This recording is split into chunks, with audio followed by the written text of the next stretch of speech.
this song, you want to stay tuned to this video. You want to watch this video till the end. Hello everybody, welcome back to my YouTube channel. My name is Geraldine Ngibu Djetkeu. If you are new here, please subscribe to my channel. On this channel, we do all things faith because I'm a Christian like that. We do all things talks because I feel like life is hard, adulting it's harder, and just discussing about these things could make life a bit easier. We do all things review, we do all things lifestyle. So please subscribe to my YouTube channel. To all the old people, thank you so much for coming back. Please give this video a thumbs up and tell me in the comment section what you think about today's topic. Now let's dive into today's matter. Okay, so we're about to get into a new month. Yes, August is finishing. We're about to enter September. We're about to enter the last quarter of 2022. Wow, those far the Lord has brought us, I know, right? So, I want to share with you guys a little something that I learned. If you grew up like me, singing the song that I sang at the beginning, you always know that whenever you pray, you always have to say, Lord, not my will be done, but your will be done. Because we all know, come on, Jeremiah 29:11, God says, for I know the plans I have for you, plans to prosper you and not to fail you. The topic of today, sorry, I didn't introduce the topic. Is it really necessary for you to still be praying God's will? Is it necessary for you to still be praying, God, not my will be done, but let your will be done? Is it still necessary for us to copy or to emulate what Jesus did us in Luke 22 verse 42? Is that still how it has to be done? So growing up all of my life, fast forward, growing up all of my life, I went to boarding schools.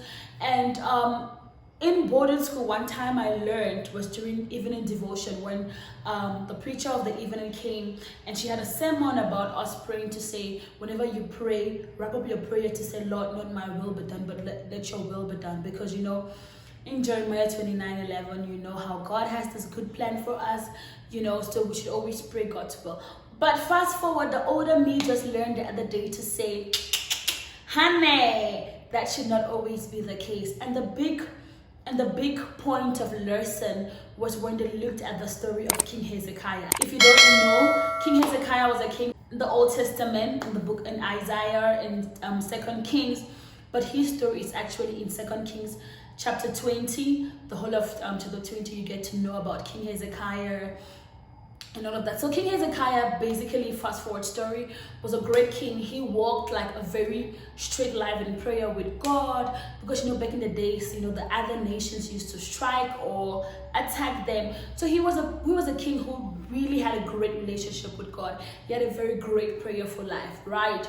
Now, fast forward in 2 Kings chapter 20, we get the story where King Hezekiah became sick. Right, King Hezekiah became sick, and while he was sick, God sent prophet Isaiah to King Hezekiah to say, you know what, go tell King Hezekiah to say he's not going to recover. Or basically, prophet Isaiah came to King Hezekiah with us to say, God has seen you, God knows you're sick, and he's saying that you're not going to recover. You should prepare your house and get your whole thing, get your life in order, because you're going to die, you're not going to recover. Immediately as King Hezekiah heard this, he turned his face to the wall and he prayed to God and he cried to God to say, God, how far we've come, he prayed to God, he cried to God that he's not willing, he was not willing to leave the earth yet, God should spare him, God should heal him. And mind you, while this happened, the prophet Isaiah had already delivered a message and left. But in the Bible, we told that while he was still in the middle of the court, I don't think the court is like the palace or the kingdom or where the king stays, God answered King Hezekiah's prayer.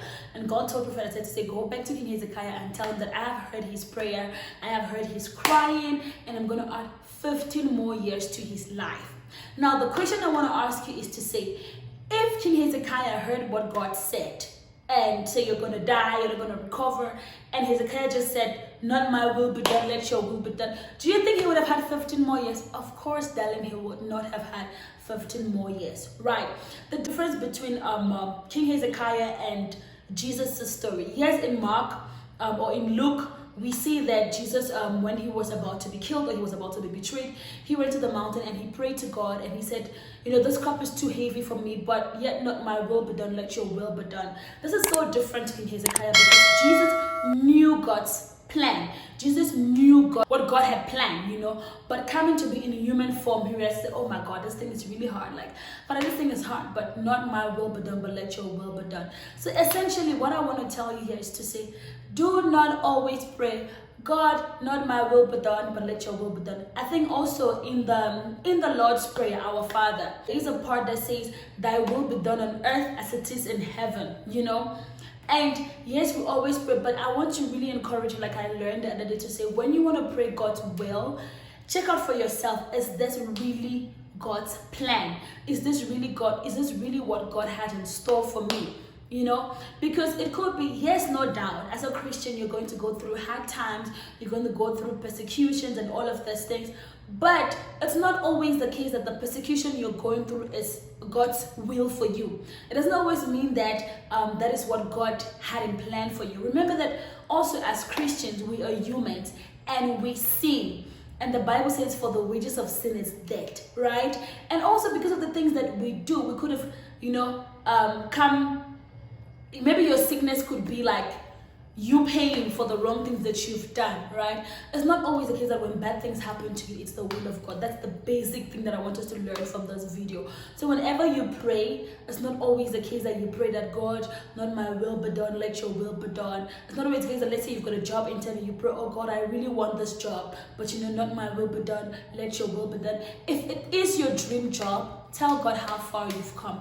Cry to God like King Hezekiah did, and tell him what you really want. I think even the Bible says that ask and you will receive. The same Bible, Matthew 7 says, ask and you will receive. Ask of God, and I think that if you really want it, God will give it to you. But also, if it's really something good for you, then God will give it to you. Hence, I'm saying this will wrap up the end of my video to say, when you pray, don't just pray the will of God. Tell God what you want, and also tell him how badly you want it, but also look at your Christian life when you do that.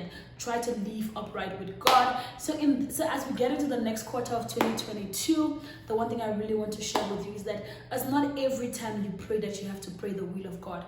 Sometimes your prayer needs to say, God, I want to 1, 2, 3, 4, 5. And sometimes you really need to pray the will of God because, hey, life is hard. Please tell me in the comment section what you think about today's topic. Be sure to give this video a thumbs up. Please subscribe to my channel, and I'll see you in my next video. Continue to be the wonderful, amazing, loving person that you are. Bye.